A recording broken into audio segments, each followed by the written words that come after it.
Hello everyone, welcome back to my channel वांगशन निशान one fiction with फुजोशी। तो कैसे हो आप सब? आई होप कि आप सब अच्छे होंगे। तो आज मैं आपके साथ एक वन शॉट एफएफ शेयर करने जा रही हूँ। ये वन शॉट एफएफ हिस्टोरिकल शान में होने वाला है। तो स्टोरी को स्टार्ट करेंगे उससे पहले अगर आप मेरे चैनल में नए हो तो चैनल को सब्सक्राइब कर दीजिए, वीडियो को लाइक कीजिए और कमेंट में मुझे ज़रूर बताइए कि आपको स्टोरी कैसी लगी। अगर आपको ये स्टोरी पसंद आएगी तो ऐसे ही शान में वन शॉट और आएंगे। तो आइए ज़्यादा बातें न करते हुए स्टोरी को स्टार्ट करते हैं। पहले मैं स्टोरी के बारे में थोड़ा बता दूँ ताकि आपको आइडिया रहे कि स्टोरी कैसी होने वाली है।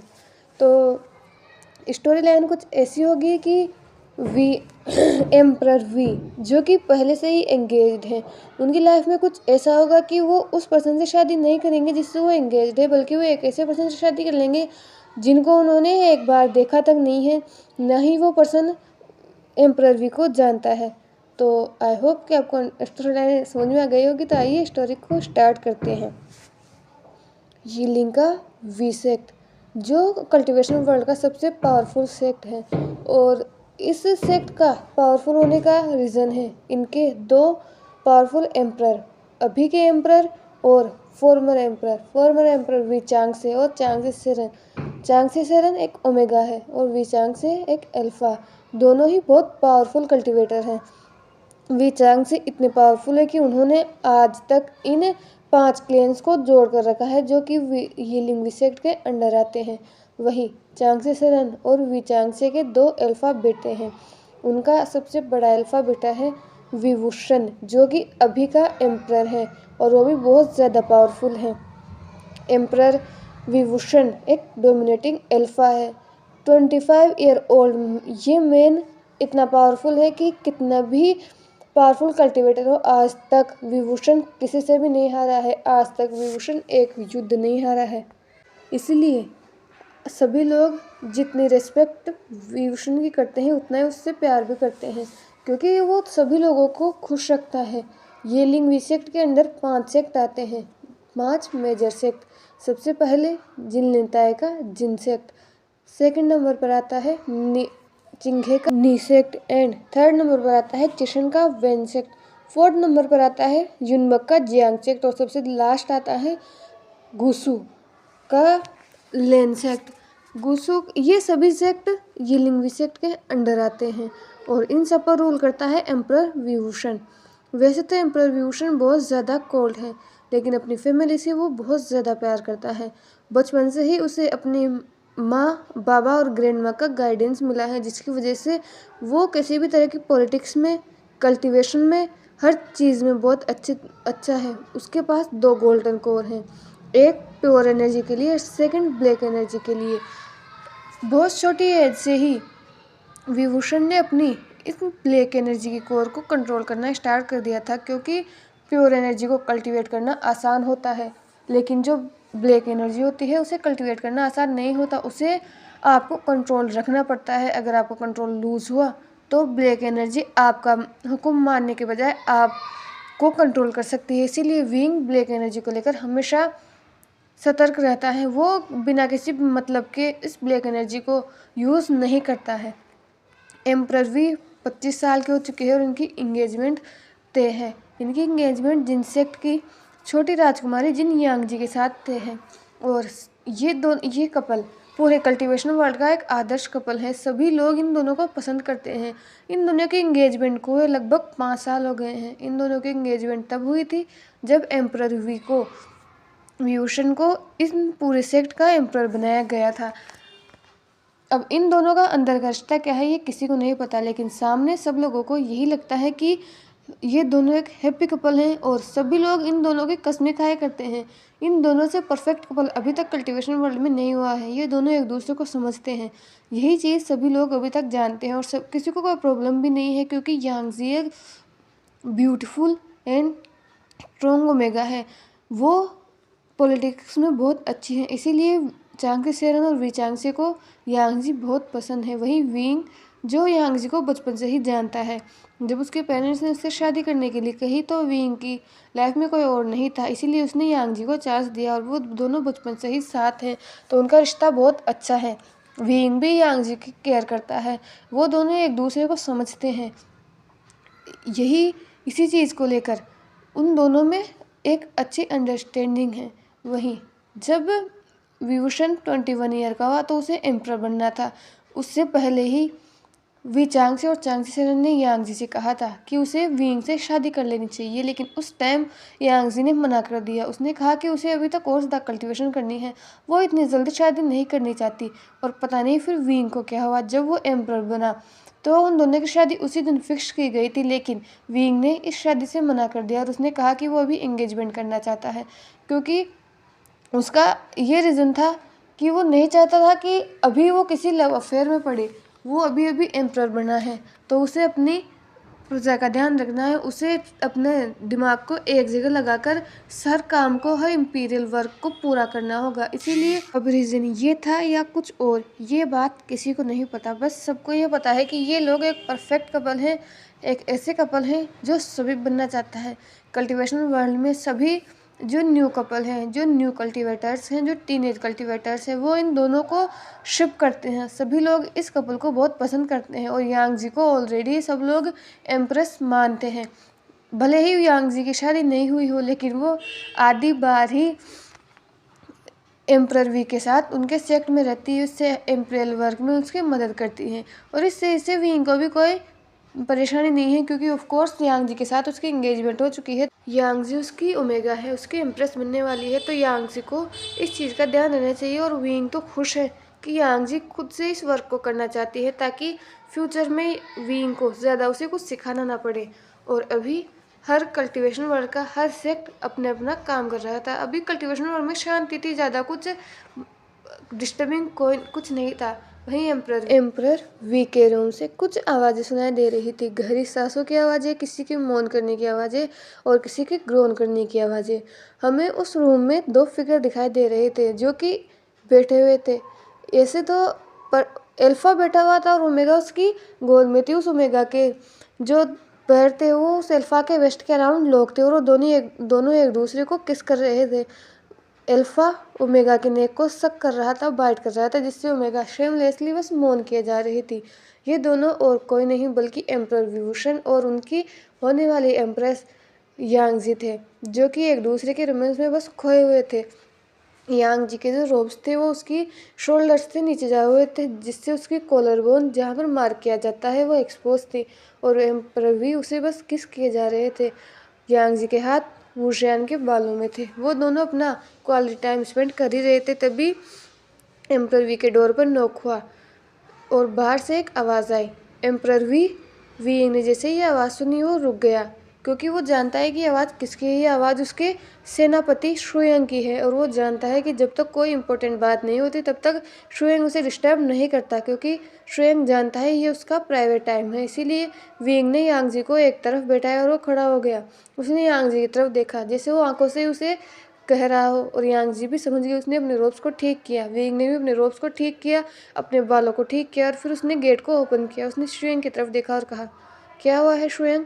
शुयंग ने विंग की तरफ देखा और कहा, एम्परर सेक्ट लीडर वेन आए हैं, उन्हें आपसे कुछ बात करनी है और वो बहुत ज़्यादा जल्दी में लग रहे हैं। ये सुनकर विंग ने नोट किया और उसने यांगजी की तरफ देखा और कहा, यांगजी तुम अपने रूम में जा सकती हो, मैं अभी कोर्ट में जा रहा हूँ और मुझे टाइम लगेगा।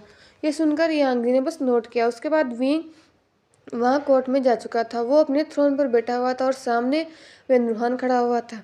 विंग ने वेनरुहान की तरफ देखा और कहा, सेक्ट लीडर वेन, तो आप मुझसे क्या कहना चाहते थे?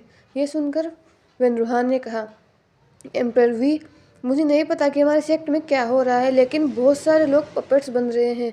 हालांकि हमारा वेन सेक्ट भी ब्लैक डार्क एनर्जी का यूज़ करता है, हम भी डार्क एनर्जी में एक्सपर्ट है, लेकिन हम भी उस चीज़ को फाइंड नहीं कर पा रहे हैं कि आखिर लोग पपेट बन कैसे रहे हैं, आखिर लोगों को पपेट बना कौन रहा है, क्योंकि हमने हर चीज़ ट्राई करके देख ली है, लेकिन वो पपेट हमारे कंट्रोल में नहीं आ रहे हैं। जैसे में हम उन्हें डिस्ट्रॉय करते हैं, वो दुगनी तादाद में हमारे सामने आकर खड़े हो जाते हैं। हमें कुछ समझ में नहीं आ रहा है, हमारा पूरा सेक्ट डिवेस्टेड हुए पड़ा है, हमारे लोग डरे हुए हैं, प्लीज़ एम्परर हमारी मदद कीजिए। ये बोलकर वेनरुहान एक डीप बो विंग के सामने करता है और ये सुनकर विंग की ब्रो ऊपर हो जाती है। उसने कहा, पपेट्स, लेकिन जैसा कि आपने कहा, आपका का जो क्लैन है वो डार्क एनर्जी को बहुत अच्छी तरह से कंट्रोल कर सकता है। तो फिर ऐसा कौन है जिसने इतनी पावरफुल पपेट बना दी जिसे आप कंट्रोल नहीं कर सकते? ये सुनकर वेनरुहान ने एम्परर वी की तरफ देखा और कहा, मुझे भी नहीं पता कि ये सब क्या हो रहा है, लेकिन मुझे सिर्फ इतना पता है कि ये कुछ ये जो पपेट्स हैं ये ऐसी है कि इन्हें जितना बार भी डिस्ट्रॉय करो ये उतनी ही तादाद में बस बढ़ती जाती हैं और हमें डिस्ट्रॉय नहीं कर पा रहे हैं। मेरे तीनों बेटे इनको रोकने में लगे हुए हैं, हमारी पूरी प्रजा डरी हुई है, प्लीज़ एम्परर भी हमारी मदद कीजिए। ये सुनकर वीइंग ने नोट किया और वेनरुहान की तरफ देखा और कहा, कल सुबह मैं आपके साथ खुद चलूँगा और इस हालत का मुआयना लूँगा कि आखिर हो क्या रहा है। आपको चिंता करने की ज़रूरत नहीं है। यह सुनकर वेनरुहान की आंखों में जैसे होप थी। उसने एक बार और डीप बो किया और कहा, आप महान हो एम्परर वी, हम आपके ग्रेटफुल रहेंगे अगर आप हमारी मदद करेंगे तो। ये सुनकर वीइंग ने बस नोट किया। उसके बाद वो थोड़ा और अपना पॉलिटिकल वर्क करने लगता है। अब शाम हो चुकी थी, अभी डिनर का टाइम था, इसीलिए विंग खड़ा हुआ और अपने रूम के तरफ जाने लगा। जब उसने रूम का डोर ओपन किया तो सामने यांगजी खड़ी हुई थी। यांगजी ने अपने इनर रोज पहन रखे थे। विंग ने यांगजी की तरफ देखा और कहा, तुम अभी अपने रूम में नहीं गई? ये सुनकर यांगजी ने कहा, मैं तुम्हारा डिनर के लिए वेट कर रही थी। माँ और बाबा अभी महल में नहीं है, इसीलिए मैंने सोचा कि मैं तुम्हारे साथ डिनर करूँ। ये सुनकर विंग ने बस नोट किया। विंग रूम के अंदर आ गया। यांगजी विंग के पास आया और उसने उसके आउटर रोब निकालने में मदद किया। विंग अपने इनर रोब्स में था। यांगजी ने विंग के बालों को खोलने में मदद की। वह यांगजी ने विंग की तरफ देखा और कहा, तुम जाओ और जाकर बात ले लो, मैं तब तक सर्वेंट्स को बोल देती हूँ, वो डिनर लेकर आ जाएंगे। ये सुनकर विंग ने बस नोट किया और वो बाथरूम के अंदर चला गया। लगभग आधे घंटे के बाद वो बात लेकर बाहर आया। तब तक उसने देखा कि यांगजी ने डिनर रेडी कर दिया है और उन्हें उस पर सजा दिया है। विंग ने अपने इनर रोब्स पहन रखे थे, वो भी टेबल के पास आया और उन दोनों ने अपना डिनर करना स्टार्ट कर दिया। डिनर करने के बाद यांगजी ने उन प्लेट्स को फिर से सर्वेंट को दिया और अब रात हो चुकी थी, अब सोने का टाइम था। विंग ने यांगजी की तरफ देखा और कहा, आजी अब तुम्हें अपने रूम में जाना चाहिए, अब ये स्लीपिंग टाइम है। ये सुनकर यांगजी ने अपनी आईब्रो रेज करते हुए कहा, तुम्हें क्यों जल्दी है मुझे अपने रूम में भेजने की? वैसे भी तुम्हारे सामने एक यंग ओमेगा ऐसे ही खड़ी है। तुम्हें नहीं लगता कि तुम्हें इस सिचुएशन का एडवांटेज लेना चाहिए? ये सुनकर विंग ने यांगजी की तरफ देखा और कहा, आजी मैं अभी इन सब मूड में नहीं हूँ, तो प्लीज़ अभी तुम अपने रूम में जाओ। ये सुनकर यांगजी ने स्मित करते हुए कहा, क्यों? अगर मैं तुम्हारे पास रहूँगी या तुम्हें पास हो जाऊँगी तो तुम खुद को कंट्रोल नहीं कर पाओगे। ये बोलकर यांगजी विंग की तरफ बढ़ने लगी। वो अपनी सिडक्टिव फेरोमोन्स को वहाँ पर यूज़ कर रही थी और ये देखकर विंग के फेस पर स्मिक आ गया। यांगजी ने अपने हाथों को विंग की नेक में डाला और उसके क्लोज आ गई। उसने कहा, लेकिन मुझे कोई प्रॉब्लम नहीं है अगर तुम अनकंट्रोल भी हो जाओ। वैसे भी हमारी इंगेजमेंट हो चुकी है और नेक्स्ट वीक हमारी शादी है, तो तुम्हें नहीं लगता कि तुम्हें अपने ओमेगा का फ़ायदा उठा लेना चाहिए? ये सुनकर विंग के फेस में एक स्मिक आ गया। उसने यांगजी की वेस्ट में हाथ डाला और उसे अपने क्लोज कर लिया। उसने उसकी आंखों में उसके ईयर के पास गया, उसके ईयर पर निबल करने लगा और अपनी हॉट एयर वहाँ पर छोड़ने लगा, जिससे यांगजी शिवर कर गई और उसके माउथ से एक मोन निकल गया। विंग ने यांगजी की तरफ देखा और कहा, मैं जानता हूँ हमारी एक हफ्ते बाद शादी है, लेकिन मैं इस शादी को फुल रिचुअल्स के साथ करना चाहता हूँ और ये चीज़ मैंने तुम्हें पहले भी कही है कि शादी से पहले मैं ये सब नहीं करूँगा। मैं वो सब भी तुम्हारे साथ सिर्फ इसलिए करता हूँ क्योंकि तुमने मुझे कहा था कि मैं तुम्हें टाइम नहीं देता, मैं तुम्हारे ऊपर ध्यान नहीं देता, तो अभी तुम्हें अपने रूम में जाना चाहिए। ये सुनकर यांगजी ने विंग की आंखों में देखा। ठीक है, मैं जा रही हूँ, लेकिन थोड़ी देर तक मुझे तुम्हें हक तो करने दो। ये सुनकर विंग ने बस नोट किया और यांगजी ने अपना सिर विंग के चेस्ट पर रख लिया। यांगजी ने कहा, आई लव यू उशियान। ये सुनकर विंग ने बस कहा और यही होता है यांगजी जब भी विंग से आई लव यू कहती है, विंग उसे जवाब नहीं देता, बस वह तो कहता है या हाँ कहकर रह जाता है। थोड़ी देर तक वो दोनों एक दूसरे को कडल करके ऐसे ही खड़े रहते हैं। उसके बाद यांगजी विंग की तरफ देखती है, उसके चीक्स पर किस करती है और अपने रूम में चली जाती है। जैसे ही वो रूम से बाहर जाती है, उसके फेस पर जो प्यारी सी एक स्वीट सी इनोसेंट लड़की वाली स्माइल थी वो गायब हो जाती है और वो अपनी मुट्ठियाँ खींच लेती है और अपने दांतों को पीसने लगती है, लेकिन वो कुछ कहती नहीं, अपने रूम में चली जाती है। वही वूशियान, जिसे सुबह जल्दी ही किचन के लिए निकलना था, इसीलिए वो जैसे ही यांगजी रूम से बाहर गई थी वो अपने रूम को लॉक करता है और आकर सो जाता है, और थके हुए होने की वजह से जल्द ही उसकी आंख लग जाती है और वो सो जाता है।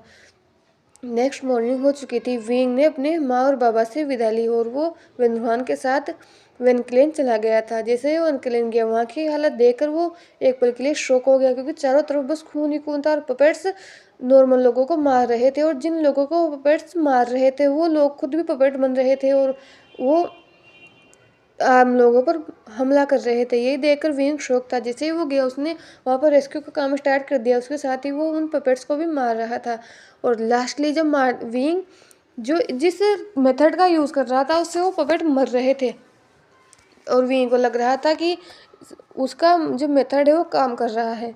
पर उसने इस बात पर ये करते हुए उसने इस बात पर ध्यान नहीं दिया कि जिस जिस पपेट को हम मार रहा है उसमें से एक ब्लैक एनर्जी निकल रही है, और ब्लैक एनर्जी विंग के अंदर सोक हो रही है। इस बात का विंग ने ध्यान नहीं दिया तब तक जब तक अब बहुत ज़्यादा एनर्जी उसके अंदर जा चुकी थी और विंग अब आउट ऑफ कंट्रोल हो रहा था। जैसे ही विंग ने उस लास्ट पपेट को मारा, विंग भी उस पपेट के साथ बेहोश होकर जमीन पर गिर गया, और ये देखकर वेनरूहान और उसके तीनों बेटे वेनचाओ, वेनशु और वेनजूलियो जो उनके साथ ही लड़ रहे थे वो शॉक हो गए। वो तुरंत विंग के पास गए और उन्होंने विंग की हालत देखी।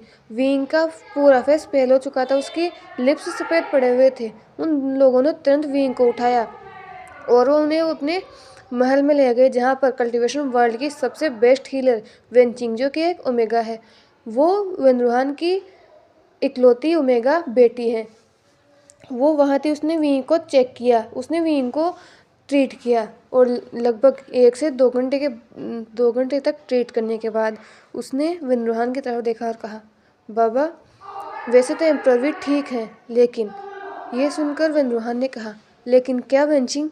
वेनचिंग ने कहा, इनको होश कब आएगा ये मुझे नहीं पता, क्योंकि बहुत ज़्यादा नेगेटिव एनर्जी को सोख लेने की वजह से इनकी जो प्योर गोल्डन कोर है वो इफ़ेक्ट हुई है, और उन्हें उसे ठीक से काम करने में टाइम लगेगा। इसीलिए एम्प्रर को होश कब आएगा ये किसी को नहीं पता। ये सुनकर वेनरूहान डर गया, क्योंकि उसने विंग को यहाँ मदद करने के लिए बुलाया था, और अभी 1 हफ्ते बाद विंग की शादी थी, तो अब उन्हें नहीं पता कि उन्हें क्या करना चाहिए, लेकिन उन्हें इस बात इसलिए उन्हें बताना होगा। एम्प्रर के पेरेंट्स को इस बात के बारे में पता चलना ज़रूरी है, क्योंकि वेनचिंग भले ही इस पूरे कल्टीवेशन वर्ल्ड की बेस्ट हीलर हो, लेकिन विंग के ग्रैंड माँ बाओशन सेरन है, और वो विंग को बहुत अच्छी तरह से ट्रीट कर सकते हैं। वही वेनरूहान जो ब्लैक एनर्जी का यूज़ करता है, उसने तुरंत एक पोर्टल खोला और अपने तीनों बेटों और वेनचिंग को लेकर वो अभी वी पैलेस में खड़े हुए थे। वो तुरंत वहाँ पर टेलीपोर्ट हो चुके थे। इसमें वेनरूहान की बहुत ज़्यादा स्पिरिचुअल एनर्जी तो गई थी, लेकिन उससे कोई फर्क नहीं पड़ता। उन्हें कैसे भी कर एम्प्रर को ठीक करना होगा, और यहाँ पर आए हुए उन्हें लगभग 1 घंटा हो चुका था, और बाओशन सेरन विंग को चेक कर रही थी। वहीं वी चांगसे सेरन सभी वेंस बाहर खड़े हुए थे। वेनरूहान को बहुत ज़्यादा गिल्ट फील हो रहा था। वी चांगसे ने जब ये देखा तो उसने साय किया। वो वेनरूहान के पास गया और उसके शोल्डर पर हाथ रखते हुए कहा, वेनरूहान इसमें आपकी कोई गलती नहीं है। वो एक एम्प्रर होने के नाते विंग का फ़र्ज़ है कि वो आपकी मदद करे, और इसमें जब वो घायल हुआ है तो ये उसके लिए गर्व की बात है कि वो अपने लोगों को बचाते हुए घायल हुआ है। तो आपको चिंता करने की ज़रूरत नहीं है। वैसे भी हमारा आइंग स्ट्रॉन्ग है, उसे कुछ नहीं होगा। ये सुनकर वेनरूहान ने अपनी हारी हुई नज़रों के साथ वी चांगसे की तरफ देखा और कहा, हमें माफ़ कर दीजिए एम्प्रर, लेकिन हमें नहीं पता था कि बात इतनी बढ़ जाएगी। ये सुनकर वी चांगसे ने बस नोट किया, और तभी रूम का डोर ओपन होता है और बाओशन सेरन बाहर आती है। बाओशन सेरन जैसे ही बाहर आए, चांगसे सेरन उनके पास गई। उन्होंने कहा, मदर आइंग कैसा है, क्या वो ठीक है?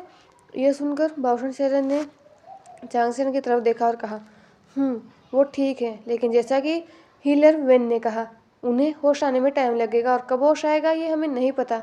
यह सुनकर चांगसे सेरन ने रिलीफ की ब्रीथ ली। फिर उसने अपनी ग्रैंडमा की तरफ देखा और कहा, लेकिन ग्रैंडमा कुछ दिनों बाद आइंग की शादी है, हम उसे टाल नहीं सकते, और आपको पता है कि उसकी शादी अब 25 बर्थडे पे हो जानी चाहिए, नहीं तो क्या होगा ये आप अच्छी तरह से जानती हैं। ये सुनकर बाओशन सेरन ने बस नोट किया। उसने चांगसे सेरन की तरफ देखा और कहा, जिनसेक्ट को यहाँ बुलाओ, कुल प्रमुख जिन, मैडम जिन और जिन यांगजी को बुलाओ, ये तीनों यहाँ ज़रूरी हैं। फिर उसने वेन्स की तरफ देखा और कहा, कुल प्रमुख जिन, हम आपके ऊपर भरोसा कर रहे हैं, तो प्लीज़ किसी को इस बात की खबर मत लगने देना कि एम्प्रर भी डीप स्लीप में है, क्योंकि इस बात को आप भी जानते हैं, अगर दुश्मन राज्य को इस बारे में पता चला कि एम्परर भी खतरे में है या फिर वो डीप स्लीप में है, वो अपने राज्य को डिफेंड नहीं कर सकते, तो उन लोगों को मौका मिल जाएगा हमारे राज्य पर हमला करने के लिए। तो हम आप पर भरोसा कर रहे हैं। ये सुनकर बंदरूहान तुरंत झुका और उसने कहा, चिंता मत कीजिए, इस बात को कोई हमारे में से कोई भी बाहर नहीं लेके जाएगा। ये बात किसी को पता नहीं चलेगी, आप रेस्ट अश्योर रहिए। यह सुनकर बाउशन सेरन ने बस नोट किया और उसके बाद वेंस वहाँ से चले गए। वहीं वी चांगसे सेरन ने जिनसेक्ट को इनवाइट कर लिया था और अभी जिन गोंगशान, मैडम जिन यांगजी और वी चांगसे सेरन एक रूम में बैठे हुए थे। अब वहाँ पर साइलेंस था। उन लोगों को अंदर आए हुए बहुत टाइम हो गया था, लेकिन किसी को नहीं समझ आया था कि क्या करना चाहिए। वी चांगसे ने जिन गोंगशान की तरफ देखा और कहा, तो आप लोगों को सिचुएशन समझ में आ गई है। ये सुनकर जिन गोंगशान ने बस नोट किया। उसके बाद मैडम जिन ने चांगसे सेरन की तरफ देखा और कहा, तो आप क्या चाहती हैं एम्परर कि हम क्या करें? ये सुनकर चांगसे सेरन ने मैडम जिन की तरफ देखा और कहा, इसमें चाहना क्या है, सब कुछ पहले जैसा ही रहेगा, लेकिन किसी को इस बात का पता नहीं चलेगा कि मेरा बेटा डीप स्लीप में है। सबको बस इस बात का ध्यान रहेगा कि विंग सेक्लूजन में चला गया है और उसकी शादी के दिन हम लोगों को इल्यूजन में रखेंगे, ताकि किसी को ये पता नहीं चले कि विंग कोमा में है। ये सुनकर जिन गोंगशान ने चांगसे की तरफ देखा और कहा, हम ये सब समझ रहे हैं, लेकिन हमारा कहने का मतलब है कि क्या आपको पता है कि जो एम्परर है वो कब होश में आने वाले हैं? ये सुनकर चांगसे सेरन ने नाम में अपना सिर हिलाया। तो जिन गोंगशान ने चांगसे की तरफ देखा और कहा, तो हम हमारी बेटी की शादी एक ऐसे पर्सन से कैसे करवाते जो डीप स्लीप में है, जो कब होश में आएगा वो पता ही नहीं, किसी को कोई पता ही नहीं है। ये सुनकर वी चांगसे और चांगसे सेरन ने एक दूसरे की तरफ शौक में देखा और फिर जिन गोंगशान की तरफ देखा। फिर कहा, आप ये सब क्या कर रहे हैं जिन गोंगशान? ये मेरे बेटे की गलती नहीं है कि वो डीप स्लीप में चला गया, और वैसे भी इन दोनों की शादी फिक्स हो चुकी है और आपको इस बात का भी अच्छी तरह से ध्यान है कि आशान की शादी उसके 25 बर्थडे से पहले हो जानी चाहिए। ये सुनकर जिन गोंगशान ने नोट करते हुए कहा, मैं सब कुछ समझ रहा हूँ, लेकिन आप नहीं समझ रहे हैं। एम्परर भी अभी होश में नहीं है, हम हमारे बेटे की शादी उसके साथ नहीं करवा सकते। क्या बताओ कभी होश में आए या नहीं? यह सुनकर अब चांगसे सेरन का गुस्सा आ रहा था, उसकी मुट्ठियाँ बिछ रही थी। उसने डीप ब्रीथ ली और फिर यांगजी की तरफ देखते हुए कहा, आजी, तुम तो आशान से प्यार करती हो, तुम ये शादी करोगे, तुम इस शादी से पीछे नहीं हट सकती। ये सुनकर यांगजी थोड़ी देर तक चुप रही। फिर उसने विचांगसे की तरफ देखा और विचांगसे और चांगसे सेरन की तरफ देखा और कहा, मदर, फादर, मैं अपने फादर की बात से अग्री करती हूँ। अभी वो शायद होश में नहीं है और पता नहीं वो कब होश में आएगा, तो मैं ऐसे ही किसी से शादी तो नहीं कर सकती, और वैसे भी मुझे शादी की कोई जल्दी नहीं है। मैंने शादी के लिए कभी कोई जल्दी की नहीं, मैं वेट कर सकती हूँ जब तक ओशान होश में आएगा। ये सुनकर चांगसे सेरन ने यांगजी की तरफ देखा और कहा, आजी, ये बात तुम भी जानती हो कि अगर अगले हफ्ते तुम दोनों की शादी नहीं हुई तो इस राज्य पर कितना बड़ा खतरा आ सकता है। हमारे पुरखों के विल को तुम भी जानती हो कि अगर एम्परर की शादी उनके 25वें बर्थडे के पहले नहीं हुई तो इस पूरे सेक्ट को कर्ज का सामना करना पड़ेगा। क्या तुम ये चाहती हो? यह सुनकर यांगजी ने चांगसे की तरफ देखा और कहा, मदर, मैं ये सब नहीं चाहती, लेकिन मैं एक ऐसे पर्सन से तो शादी नहीं कर सकती जो कोमा में है, जिसे किसी बात का पता ही नहीं है। हम दोनों की शादी हो जाएगी, लेकिन क्या विंग को इस बारे में पता होगा? और मैं पूरी रिचुअल्स की शादी करना चाहती हूँ। ये सुनकर चांगसे को भरोसा नहीं हो रहा था कि उन्होंने इस लड़की को अपने बेटे के लिए चुना था।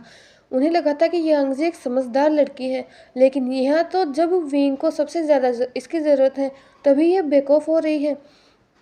जब विंग को ख्याल रखने की ज़रूरत है जो यांगजी रख सकती है, क्योंकि यांगजी और विंग एक दूसरे को बचपन से जानते हैं। तो अब ये लड़की अपना डिसीजन बदल रही है, आखिर ये ऐसा कैसे कर सकती है? चांगसे सेरन ने इस पर भरोसा किया था। चांगसे सेरन को लगा था कि यांगजी को उसने चुना है तो अपने बेटे के लिए ये अच्छी है, और यांगजी भी अब तक यही दिखाती थी। वो लोग अपने डीप थॉट्स में थे, तभी यांगजी ने कहा, मदर, पर आपको चिंता करने की ज़रूरत नहीं है। ये सुनकर चांगसे सेरन और विचांगसे की आंखों में एक होप आई। उसने यांगजी की तरफ देखा और कहा, क्या तो तुम शादी कर रही हो? ये सुनकर यांगजी ने मना करते हुए कहा, नहीं, मैं शादी नहीं कर रही, लेकिन जैसा कि आपने मुझसे कहा था कि आपके एम्प्रेस पर कर्ज है कि 25 बर्थडे से पहले अगर उनकी शादी नहीं हुई तो उनके कर्ज को पूरे सेक्ट को सहना पड़ेगा, इसलिए मैं नहीं चाहती कि आपका सेक्ट उस कर्ज को सहे। ये सुनकर वी चांगसी ने कहा, तो तुम क्या चाहती हो? यांगजी ने कहा, हम अगले हफ्ते शादी तो करवाएंगे और वो जान की शादी होगी भी सही, लेकिन वो शादी मुझसे नहीं होगी। ये सुनकर चांगसी सेन ने अपनी आईब्रो रेस की और कहा, अगर तुमसे नहीं होगी तो किससे होगी? ये सुनकर यांगजी ने कहा, शादी मुझसे नहीं होगी, लेकिन एक हफ्ते बाद आप किसी भी छोटे सेक्ट की एक ओमेगा को ढूंढ सकते हैं जो वुशियान से शादी करेगी। और वैसे भी मुझे लगता है कि अभी छोटी क्या बड़ी सेक्ट की ओमेगाज भी वुशियान से शादी करने के लिए मर रही होगी, तो आपकी पसंद की जो भी एक ओमेगा है उसे ढूंढिए और उससे वुशियान से शादी कराने के लिए मनाइए। और जब वुशियान होश में जाएगा तो वो ओमेगा वुशियान को छोड़कर जाने के लिए फ्री हो जाएगी, हम इस शादी को तोड़ देंगे। ये सुनकर विचांगसी को समझ में नहीं आ रहा था कि ये लड़की बोल क्या रही है। ये एक ओमेगा की लाइफ बर्बाद करने की कोशिश कर रही है। ये सुनकर विचांगसी ने कहा, तो तुम क्यों शादी नहीं करना चाहती? वैसे भी अगर तुम शादी कर लोगी तो तुम वुशियान की एम्प्रेस बन सकती हो और जब तक वुशियान कोमा में है तो तुम सेक्ट को चला सकती हो, तो आखिर तुम क्यों शादी नहीं कर सकती? ये सुनकर यांगजी ने चांगसेन की आंखों में देखा और कहा, मैं अभी अपने फ्यूचर पर कोई रिस्क नहीं लेना चाहती। वैसे भी वुशियान अभी कोमा में है, वो अभी ऐसी डीप स्लीप में है जिससे वो कब उठेगा ये किसी को नहीं पता, तो आप क्या चाहती कि मैं अपना फ्यूचर बर्बाद कर लूँ? ये सुनकर चांगजी सेरन ने यांगजी की तरफ देखा। यांगजी ने उनकी तरफ देखा और कहा, और वैसे भी किसी भी छोटे सेक्ट की लड़की आपके लिए आपके पैसे के लिए आपके पास आ सकती है, और अगर आप उसे पैसा दोगे तो वो अपना मुंह बंद रखेगी, और जब उस होश में आएगा तो वैसे भी वो मुझे ही चुनने वाला है, तो फिर हम दोनों शादी करेंगे और खुश रहेंगे। इसमें इतना चिंता करने वाली कौन सी बात है? यह सुनकर चांगसेन को यकीन नहीं हो रहा था कि उसने अपने बेटे के लिए इसे चुना है, जेक ओमेगा की लाइफ को बर्बाद करना चाहती है। पर चांगसेन ने के फेस पर एक स्मिक आ गया। उसने यांगजी की तरफ देखा और कहा, मैंने तो इस बारे में सोचा ही नहीं, तुम सही कह रहे हो आजी। इससे वुशियान की रेपुटेशन भी बची रहेगी और तुम्हारी रेपुटेशन भी बची रहेगी। ये सुनकर चांगसी ने अपनी वाइफ की तरफ देखा। उसे समझ में नहीं आ रहा था कि उसकी वाइफ भी यांगजी के इस गंदे प्लान में शामिल हो रही है, लेकिन चांगसी सर ने वी चांगसी को अपनी आंखों से जैसे यकीन दिला दिया कि वो जो कर रही है वो सही सही कर रही है। चांगसी सर ने यांगजी की तरफ देखा और कहा, यांगजी तुम्हारा आइडिया सच में बहुत अच्छा है। हम 2 से 3 दिन में एक ओमेगा ढूंढ लेंगे और वो वुशियान से शादी करेगा। जब तक वुशियान होश में नहीं आ जाता वो हमारे इस पैलेस में रहेगा, जितना चाहे वो उतना लग्जरीज का यूज़ कर सकता है। और उसके बाद जैसे ही वुशियान होश में आएगा तो वो उसे छोड़कर जाने के लिए फ्री होगा। ये सुनकर यांगजी ने बस नोट किया। तो चांगसी ने कहा, यांगजी तुम में सच में पॉलिटिक्स में तुम बहुत ज़्यादा अच्छी हो, तुम एक बहुत अच्छी इम्प्रेस बनोगे। ये सुनकर यांगजी शाय हो गई, उसे वो ब्लश करने लगी, और ये देखकर चांगसेन के फेस में एक स्मिक आ गया। उसने यांगजी की जिनगोंगशान की तरफ देखा और कहा, कुल प्रमुख जिन, आज से परसों के दिन आपके बेटे का, आपके पोते का जन्मदिन है, राइट? ये सुनकर जिनगोंगशान ने नोट किया। तो जितने भी छोटे या मेजर क्लेन हैं उनकी समय ओमेगा को वहाँ बुलाइए, मैं खुद वहाँ जाकर उनका इंस्पेक्शन करूँगी।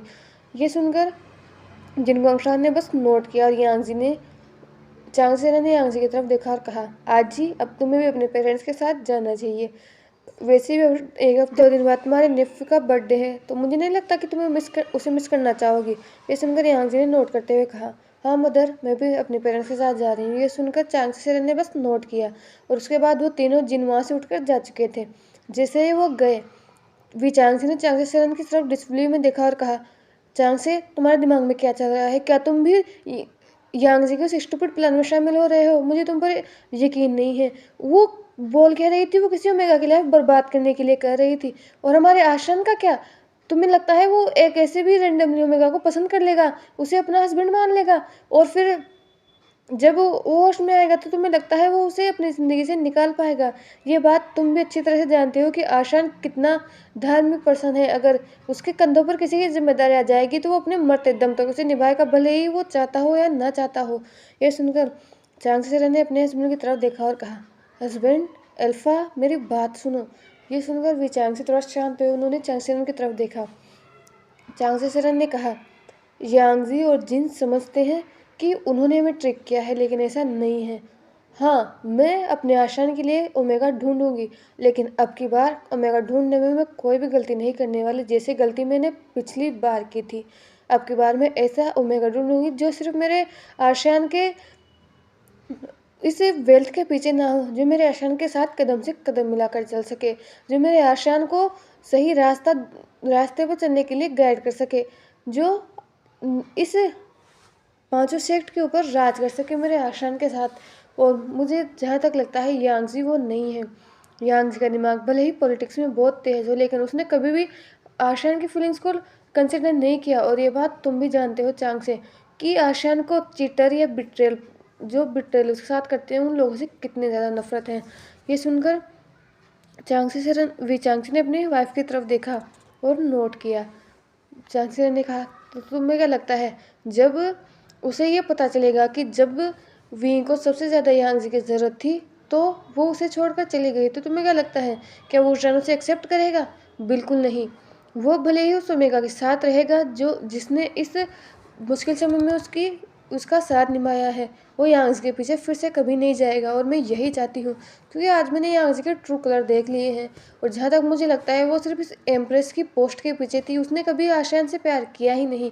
ये सुनकर विचांसी ने नोट किया और कहा, और मुझे पहली बार अपने डिसीजन पर रिग्रेट हो रहा है कि मैंने अपने बेटे को एक ऐसे पर्सन के साथ उलझा रखा था जिसे उसकी कोई परवाह नहीं है। वो सिर्फ यहाँ की एम्प्रेस बनना चाहती थी, और जब उसे अब ये डर है कि क्या पता वुशेन होश में आएगा या नहीं। अगर वुशेन होश में नहीं आया तो ये बात उसे भी जानता है कि हम अपने छोटे बेटे वी सिजुई को यहाँ का एम्पर घोषित कर देंगे, इसीलिए वो नहीं चाहती कि वो इस मौके को खोए। ये सुनकर चांगसी ने नोट किया और कहा, इसीलिए अब मैं ऐसे मेवा को ढूंढूंगी जो मेरे बेटे के लिए परफेक्ट हो, जो कोई लालची पसंद ना हो, और मैं उसको हर सिचुएशन को समझाकर उससे शादी करूंगी। मैं उसे धोखे में नहीं रखने वाली। ये सुनकर वी चांगसी ने बस नोट किया। चांगसी ने वी चांगसी की तरफ देखा और कहा, कल मैं जिनसेक्ट के लिए निकल रही हूँ और तुम यहाँ रखकर जितना भी एम्प्रर वर्क है वो तुम संभालोगे जब तक आशान होश में नहीं आ जाता। ये सुनकर चांगसेर ने बस नोट किया। उसके बाद दोनों ही अपने अपने काम में लग चुके थे।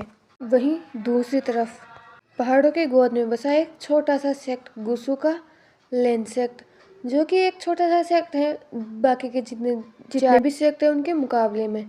वहीं अभी जो गुसू के सेक्ट लीडर हैं वो है लेन शिशेन, और उनकी लेनरफुरेन है जिन गुंगायो, और अब वो लेन गुंगाए हैं। वहीं इनके फॉर्मर लीडर है लेन चिरेन के बड़े भाई के बेटे हैं, या फिर क्या उनके नेफ्यू हैं लेन शिशेन और लेन वांगजी गुसू का सेकंड प्रिंस है। वो एक ब्यूटीफुल ओमेगा है और सब उसे प्यार से लंजा बुलाते हैं।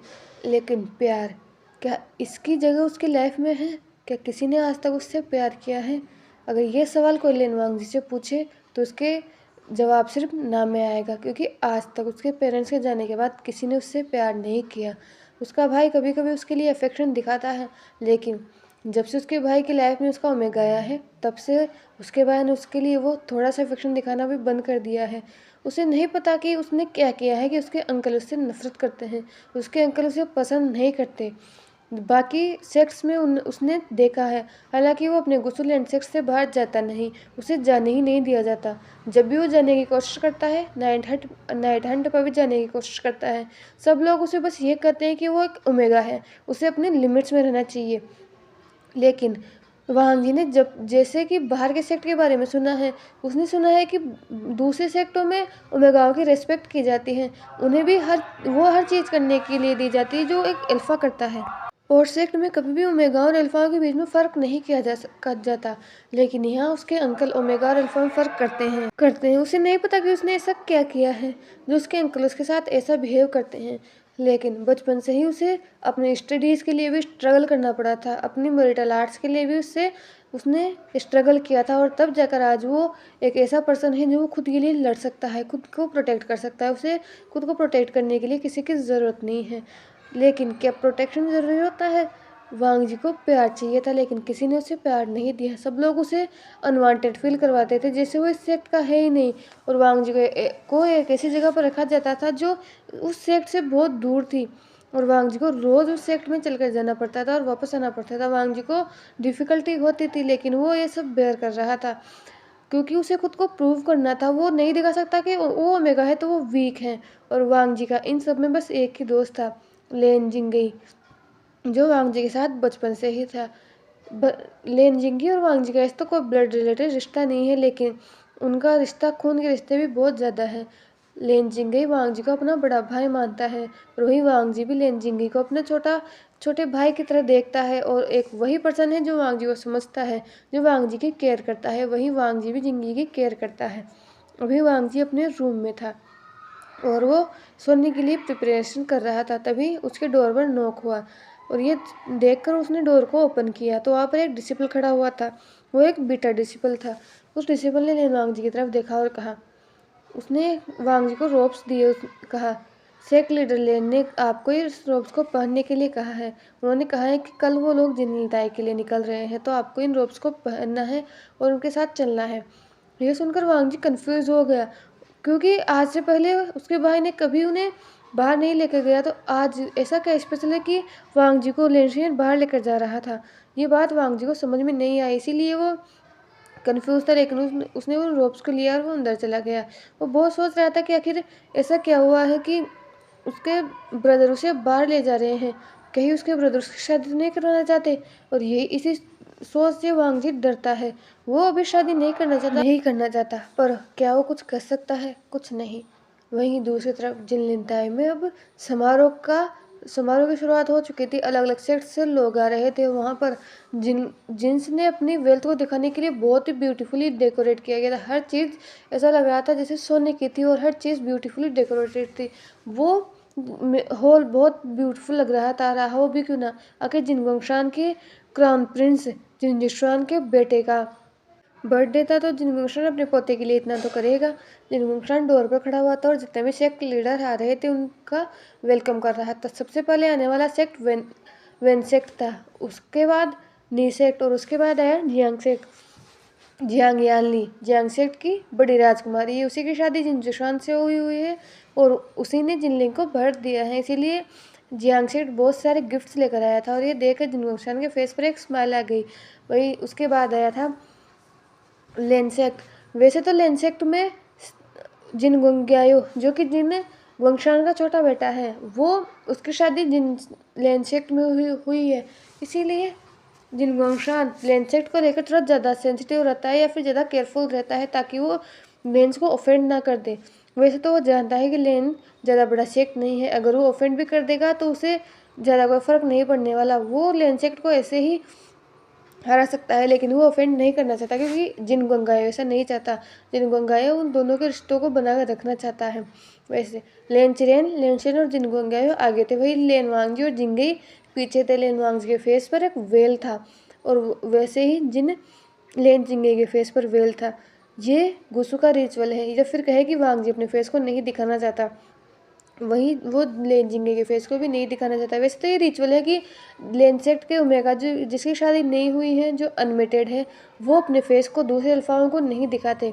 इसीलिए सिर्फ वांगजू और जिंगी वो वेल में थे, वही जिनगंगायो वेल में नहीं था, क्योंकि वो मार्क्ड था और वो शादीशुदा था, इसलिए उसे वेल करने की कोई ज़रूरत नहीं थी। जिनगंगशान ने लेनसेक्ट का स्वागत किया, लेकिन जिन जिशुन, जो जिनगोंगशान का बड़ा बेटा था, उसने वांग जी की तरफ देखा और उसके फेस पर एक दृष्टि सा स्मृक आ गया। और ये चीज़ जिनगोंगाया भी फील कर रहा था और उसके फेस पर ये देखकर स्मृक आ गया। और उसके बाद वो सभी लोग अंदर जा चुके थे और सबसे लास्ट में आने वाली थी चांगसी सेरन, और वो समारोह स्टार्ट हो चुका था। चांगसी सेरन अपनी पैनी नज़र से हर ओमेगा को देख रही थी कि कौन ओमेगा क्या कर रही है।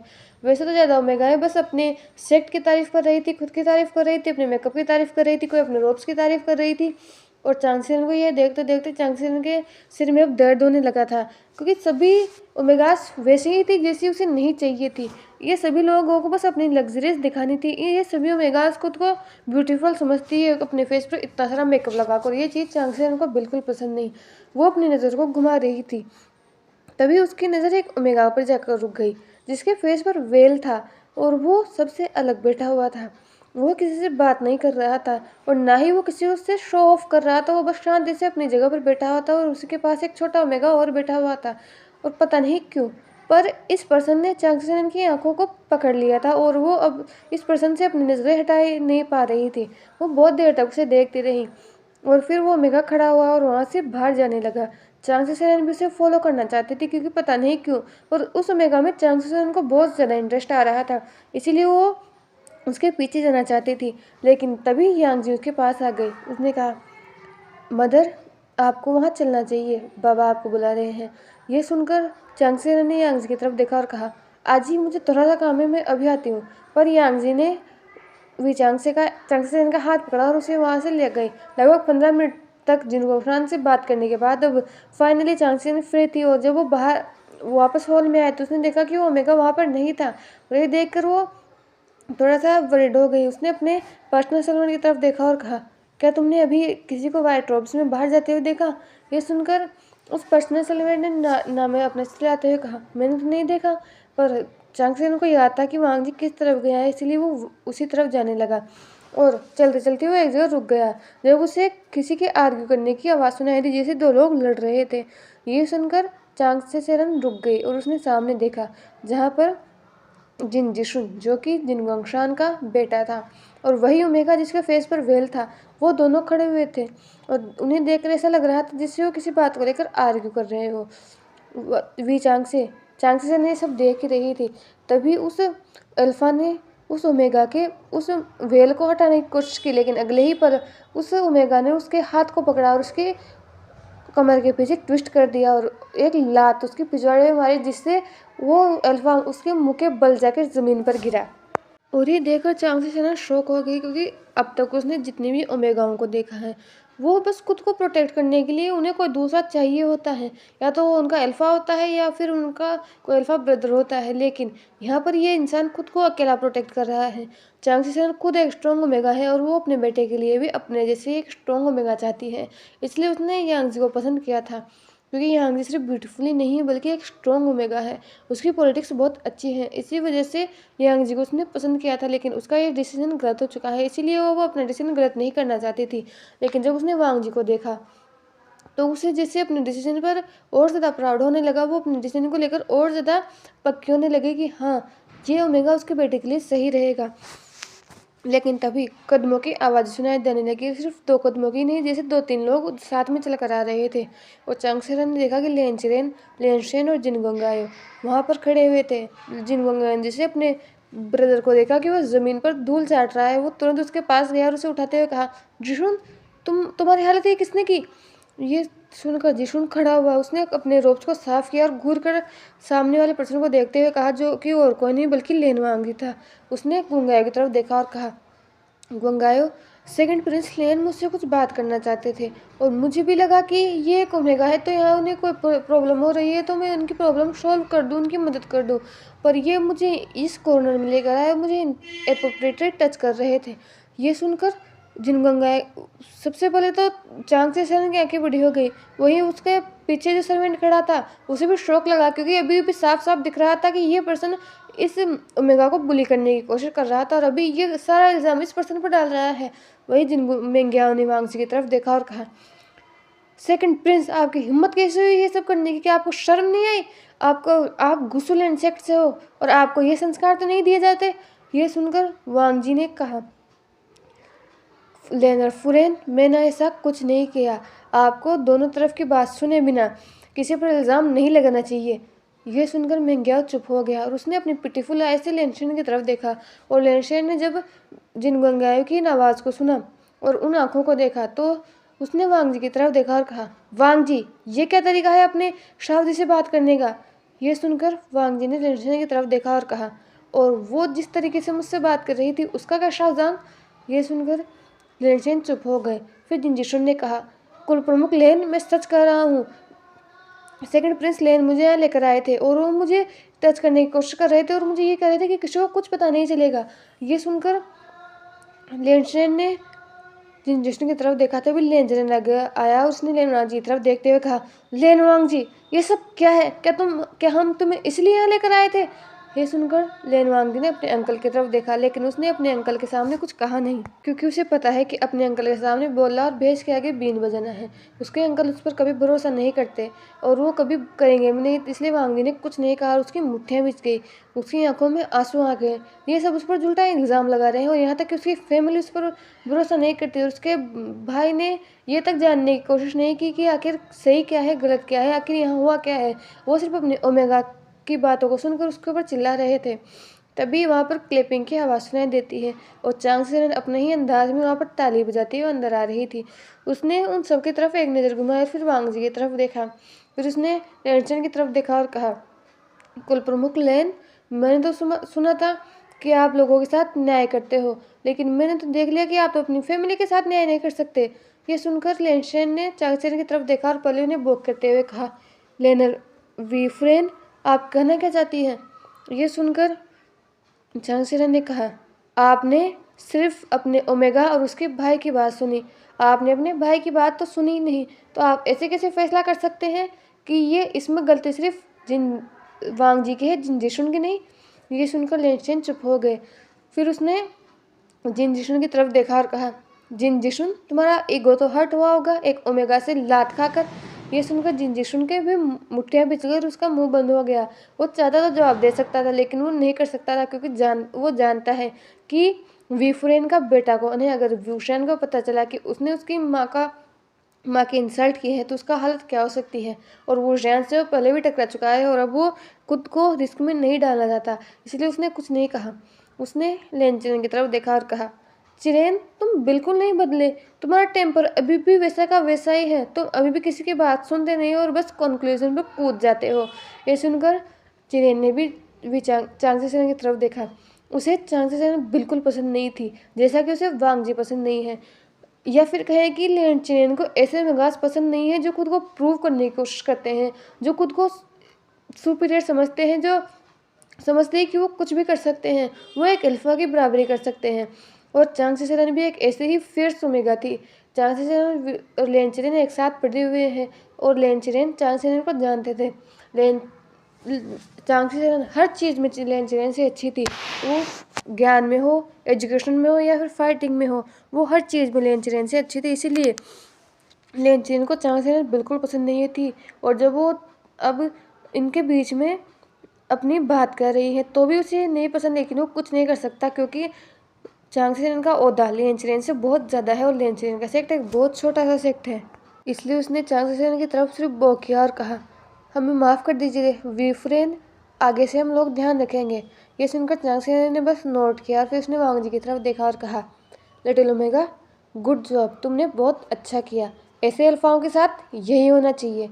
यह सुनकर वांगजी के फेस पर एक हल्की सी स्माइल आ गई, क्योंकि ये पहली बार था जब किसी ने उसके वर्क को एडमायर किया था। नहीं तो उसके अंकल और ब्रदर तो हमेशा उसे क्रिटिसाइज करते रहते थे, कहते रहते थे कि ओमेगास का काम ये नहीं है, ओमेगास को अल्फा की बात सुननी चाहिए, ओमेगास को ये नहीं करना चाहिए, ओमेगास को ये करना चाहिए, ओमेगास को हक औकात में रहना चाहिए। यही चीज़ें लेनचेन और लेनचेन वांगजी को कहते रहते थे, इसीलिए लेन वांगजी को बिल्कुल भी ये सब पसंद नहीं था। लेकिन जब चांग सेरन ने उसकी तारीफ़ की तो वांगजी के फेस पर एक हल्की सी स्माइल आ गई। तभी जिंगई भी उनके पास आ गया।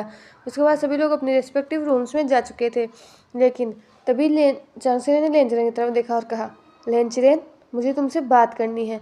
यह सुनकर लेनचेन की मुट्ठियाँ भिज गई। वो जितना इसको इग्नोर करने की कोशिश करता है, ये बस उसके पीछे पीछे आ जाती हैं। उसने ना चाहते हुए भी नोट किया। और उसके बाद अब चांग सेरन और लेनचेन और लेनचेन एक रूम में बैठे हुए थे। जिन गोंगायो भी आना चाहता था, लेकिन चांग सेरन ने बिल्कुल मना कर दिया कि उन्हें सिर्फ इन दोनों से ही बात करनी है। अब वो तीनों एक दूसरे के आमने सामने बैठे हुए थे। वहाँ उन लोगों के यहाँ आए हुए 15 मिनट हो चुके थे, लेकिन कोई कुछ नहीं कर रहा था। तभी सभी लोग अपनी चाय एंजॉय कर रहे थे। तभी चांग सेरन ने लेनचेन की तरफ देखा और कहा, लेनचेन, मुझे तुमसे कुछ चाहिए। ये सुनकर लेनचेन ने चांग सेरन की तरफ देखते हुए कहा, एक एम्परर की मदर, और जो कि फॉर्मर एम्प्रेस थी, वो हम जैसे छोटे सेक्ट के लोगों से क्या ले सकती है। ये लेनचेन ने कहा था और ये इस बात में बहुत ज़्यादा सरकेज़म था। ये चीज़ चांग सेरन भी समझ सकती थी, लेकिन वो चिरेन को जानती है, इसीलिए उसे ज़्यादा फर्क नहीं पड़ता। उसने लेनचेन की तरफ देखा और कहा, मैं जो तुमसे मांगने जा रही हूँ वो बहुत कीमती है।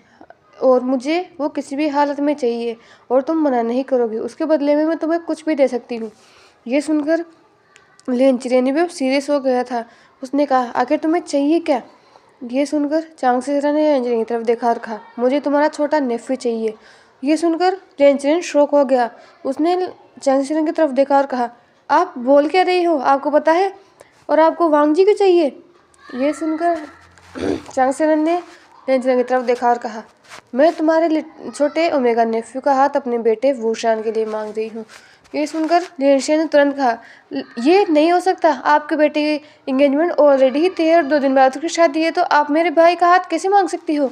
ये सुनकर चांगसेरा ने कहा, लेकिन अगर मैं कहूँ कि वो एंगेजमेंट टूट चुकी है तो? ये सुनकर लेंचरेन और लेंचरेन अब दोनों ही चुप हो गए। फिर चांगसेरा ने हर सारी सिचुएशन को समझाया। उसने ये नहीं कहा कि वो वांगजी को बस टेम्परेरी ले रहे हैं। उन्होंने ये समझाया कि वूशियान डीप स्लीप में जा चुका है और उन्हें अब जो विंग के 25 बर्थडे से पहले विंग की शादी करनी होगी। और जब लेंचरेन ने पूछा कि आखिर यांगजी क्यों शादी नहीं करना चाहती, तो चांगसेरा ने बस जवाब दिया कि नहीं करना चाहती और उसका रीज़न वो लेंचरेन को नहीं बताना चाहती। तो सुनकर लेंचरेन ने बस नोट किया और फिर कहा, तो लेनवांगजी के बदले में तुम मुझे क्या देने वाली हो? ये सुनकर चांगसेरा की आंखों में और ऑलरेडी सरकेज़म था, क्योंकि वो अब लेंचरेन को बहुत अच्छी तरह से जानती है कि ये पर्सन कितना ग्रीडी पर्सन है। इसलिए उसने लेंचरेन की तरफ देखा और कहा, मैं चांगसेरा यीलिंग के वी सेक्ट के बॉर्डर और लेन सेक्ट के बॉर्डर पे जो गांव है उनमें से 5 गांव तुम्हें देती हूँ। आज से वो लेन सेक्ट के अंडर में आएंगे। ये सुनकर लेंचरेन की जैसे आंखें चमक गई। वही लेंचरेन शौक में थे, लेकिन लेंचरेन क्या यहीं से इससे सेटिस्फाइड होने वाले थे?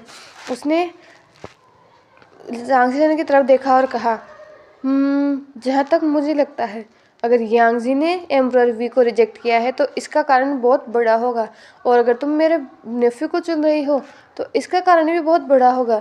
अगर तुम मुझे नहीं बताना चाहती तो मैं तुम्हें फोर्स नहीं करूँगा, लेकिन मैं इन 5 गाँव से सेटिस्फाइड नहीं हूँ, मुझे और चाहिए। यह सुनकर चांगसेरा ने सरकास्टिकली मुस्कुराते हुए कहा, मैं बहुत अच्छी तरह से जानती थी कि तुम यही कहने वाले हो।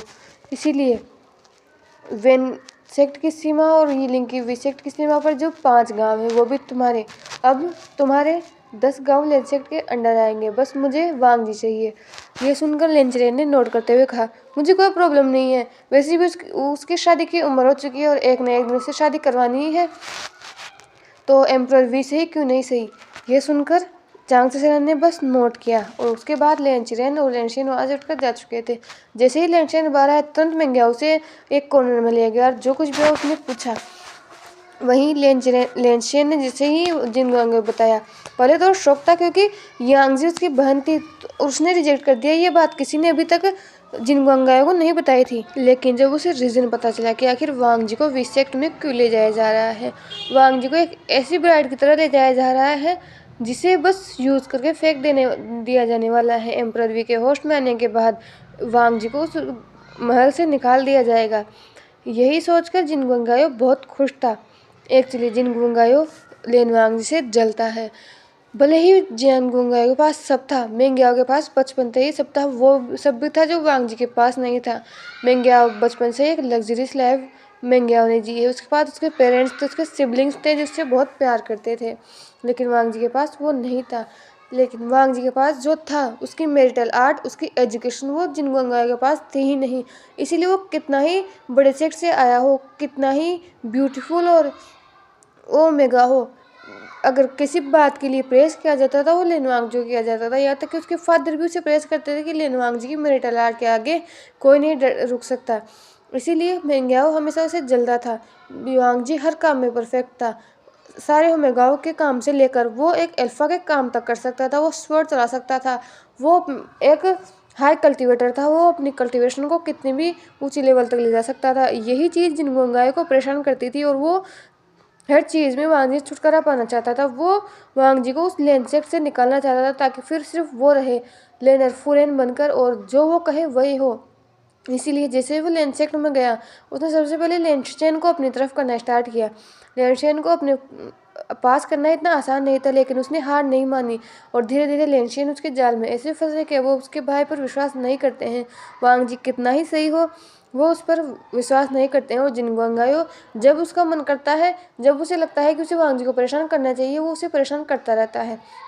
और यही चीज़ वांग जी को भी दिखती है, लेकिन उसने कभी अपने भाई से शिकायत नहीं की, क्योंकि ये चीज़ लेंचेन को भी दिखती है। तो अगर लेंचेन ही इस बात पर बात नहीं करना चाहता तो वांग जी भी नहीं करेगा, क्योंकि उसने छोड़ दिया है अब किसी के पीछे भागना, अपनी किसी की अटेंशन के लिए किसी के पीछे भागना उसने पहले ही बहुत पहले छोड़ दिया है, इसलिए उसे कोई फर्क नहीं पड़ता। और जब वांग जी सेट से बाहर जा रहा है, वो भी ऐसी हालत में, जब जब वो वापस आएगा तो उसे बहुत अच्छी तरीके से पता है उसके अंकल लेंचरेन क्या करने वाला है। अगर वूशेन होश में आया और उसने वांग जी को एक्सेप्ट नहीं किया तो लेंचरेन एक ऐसे अल्फाज से वांग जी की शादी कर देंगे जो वांग जी के लायक तक नहीं होगा। और जिनगंगायो यही चाहता है कि लेन वांग जी, जो खुद को इतना स्ट्रॉन्ग समझता है, जिसे खुद की खूबसूरती, अपने इस टैलेंट पर इतना गर्व है, वो एक ऐसे अल्फा के पास जाए जो उसे बस अपनी स्लेव बना कर रखे, उसकी कोई इज्जत ना करे। इसीलिए उसने आज के इंसिडेंट करवाया था। हाँ, ये सब मेंग्याओ ने करवाया था। अगर ये सब थोड़ा सा भी किसी के आँख के सामने आता तो ये दूसरी तरह से करने का इरादा था, लेकिन बीच में वो चांग से सेरन आ गई। नहीं तो आज मेंग्या वांग जी की शादी जिन जिशुन के साथ फिक्स कराने ही वाला था, या तो जिन लेन वांग जी को क्लेन से निकलवाने वाला था, लेकिन बीच में चांग से सेरन आ गए, इसलिए उसका प्लान फ्लॉप हो गया। लेकिन अब चांग से खुद उसके लिए मौका लेकर आए हैं, तो वो इस मौके को नहीं गंवाने वाली। जब वांग जी वी पैलेस से वापस आ जाएगा तो वो अंकल को मना लेगा जिन जिष्णु से वांग जी की शादी करने के बाद। और जिन जिष्णु का जब तक मर्जी करेगा वो वांग जी के साथ खेलेगा और फिर वांग जी जैसे किसी दूसरे को ले आएगा। इसलिए मेंग्या बहुत ज़्यादा खुश था। आखिर जितने इतने सालों से जो वो चाहता था वो हो रहा था। उसके बाद लेंसेक्ट वहाँ से जा चुका था, क्योंकि उन्हें शादी की तैयारी करनी थी। परसों के दिन शादी थी और इसीलिए वांग जी को कल ही विसेक्ट के लिए निकलना था। अगर ये शादी यांगजू और वूशियान की होती तो पूरी तैयारी के साथ होती। हालांकि विसेक्ट तो पूरी तैयारी में है, उसे बहुत अच्छी तरीके से डेकोरेट किया गया है, लेकिन लेंसेक्ट को किसी तरह से डेकोरेट नहीं किया गया था। वांग जी को बस ऐसे ही जाना था। और वही दूसरी तरफ वांग जी को इस चीज़ की अभी तक खबर तक नहीं थी कि हालांकि कि उसकी शादी होने वाली है, वो भी एक ऐसे पर्सन से जो डीप स्लीप में है, एक ऐसे पर्सन से जो किसी और की प्रॉपर्टी है, और उसे उसे सोल किया जा रहा है। उसके अंकल और ब्रदर उसे बस बेच रहे हैं, वो भी उन 10 गाँवों के बदले। ये वांग जी को नहीं पता था। वहाँ से निकलने के बाद वो लोग सुबह ही जिलनिताई से निकले थे और शाम तक वो गुसुल एंसेल पहुँच चुके थे। उन लोगों ने अपने स्वॉर्ड्स पर ट्रेवल किया था। उसमें स्पिरिचुअल एनर्जी तो बहुत ज़्यादा लगती है, लेकिन उन्हें यहाँ पर जल्दी से जल्द पहुँचना था। जैसे ही वो यहाँ आए, वांग जी अपने जिंक्शन में आराम करने के लिए चला गया। वहीं लेंचरेन और लेंशियन इस मैरिज की सेरेमनी को देखने के लिए चले गए कि उन्हें क्या क्या करना है, कैसे कैसे करना है। वहीं दूसरी तरफ वांग जी जो अपने रूम में चला गया था। उन लोगों को यहाँ आने में शाम हो चुकी थी, इसलिए वांग जी फ्रेशन अप हुआ, उसने अपनी फैमिली के साथ डिनर किया और उसके बाद वो आकर सो गया। नेक्स्ट मॉर्निंग हुई, वांग जी उठा, उसने अपना रूटीन कंप्लीट किया और जैसे ही वो अपने वर्क के लिए बाहर जाने वाला था तभी उसकी डोर पर नॉक हुआ। वो फिर से कंफ्यूज हो गया कि हालांकि उसके डोर पर नॉक क्यों हुआ। वो पहले ही कंफ्यूज था कि आखिर वो सेलिब्रेट करने गए थे क्राउन प्रिंस के बेटे का बर्थडे, लेकिन इतनी जल्दी ही वापस क्यों आ गए। वो पहले ही इस चीज़ को लेकर कंफ्यूज था, लेकिन जब उसे नॉक हुआ तो और ज़्यादा कंफ्यूज हो गया। वो वहाँ पर गया, उसने डोर को ओपन किया और सामने की तरफ देखा तो वहाँ पर 2 पर्सन खड़े थे। इन लोगों को वांग जी नहीं जानता। उनमें से एक पर्सन ने रेड रोज पहन रखे थे और एक ने ब्लैक, और उनके हाथ में कुछ था। वांग जी ने उनकी तरफ कन्फ्यूजन में देखा तो उनमें से एक ने उन दोनों ने बो करते हुए कहा, सेकंड प्रिंस लेन, ये रोब्स लेनर वी फुरेन ने आपके लिए भिजवाए हैं। आप जल्दी से तैयार हो जाइए, आप हमारे साथ विसेक्ट चल रही हैं। ये सुनकर वांग जी शॉक हो गया, उसे समझ नहीं आया। उसने कहा, क्यों, मैं आपके साथ विसेक्ट क्यों चलूँगा। ये सुनकर उन दोनों ने वांग जी की तरफ देखा और उनमें से एक ने कहा, ऑफ कोर्स कल आपकी शादी है इसलिए आप विसेक्ट चल रहे हैं, और ये वीफोरेन ने आपके लिए भिजवाया है, तो आप जल्दी से पहन लीजिए और आपका के लिए जब वेट कर रहे हैं और हम भी आपका वेट कर रहे हैं। ये सुनकर वांग जी को यकीन नहीं हो रहा था। उसे ऐसा लग रहा था जैसे उसके पैर तले ज़मीन खिसक रही हो। उसे जैसे कुछ सुनाई नहीं दे रहा था, बस एक ही चीज़ उसके दिमाग में घूम रही थी कि शादी, उसकी शादी हो रही है वो भी वीसेक्ट में, और वीसेक्ट में सिर्फ एक अल्फा है जिससे वांग जी की शादी हो सकती है, और वो है विभूषण। क्योंकि वूशान का छोटा भाई बहुत ज़्यादा छोटा है, वो अभी 13-14 साल का है, तो ऑब्वियसली वांग जी की शादी उससे तो नहीं होने वाली। लेकिन सबसे बड़ी बात यह है कि वूशान की इंगेजमेंट ऑलरेडी ही जिन यांग जी के साथ हो चुकी है। अगर प्रिंसेस यांग जी के साथ वूशान की इंगेजमेंट हो चुकी है तो आखिर वांग जी किससे शादी क्यों हो रही है? कहीं यांग जी के साथ उसकी शादी इसलिए हो रही है कि वो उन्हें अपने कंकूबाइन बनाना चाहता है। वांग जी के दिमाग में बहुत कुछ चल रहा था, उसे नहीं समझ आ रहा था कि उसे क्या करना चाहिए। बस उसके दिमाग में यही चीज़ चल रही थी, शादी। जिस चीज़ से वो भाग रहा था वो उसके सामने आकर खड़ी हो गई थी। वो ये सब सोच रहा था, तभी उसकी फैमिली वहाँ आई। उसने देखा कि लेन चिरेन और मेंगिया वहाँ पर खड़े थे, और मेंगिया के फेस पर वही अगली सा स्मृत था। लेन चिरेन ने उन दोनों डिसिपल की तरफ देखा और कहा, आप जाकर थोड़ा सा आराम कीजिए, हम वांग जी को तैयार कर लाते हैं। ये सुनकर उन लोगों ने नोट किया और वो वहाँ से चले गए। वहीं वांग जी ने अपने अंकल, ब्रदर और मिंग्याओ की तरफ देखा। वैसे मिंग्याओ से उसे कुछ ज़्यादा उम्मीद नहीं थी, लेकिन उसने अपने भाई की तरफ देखा जो वांग जी की आंखों में नहीं देख रहा था। उसके बाद वो लोग अंदर चले गए, और उसके बाद वांग जी ने जो सुना वो उसके पैरों तले ज़मीन खिसकाने के लिए काफ़ी था।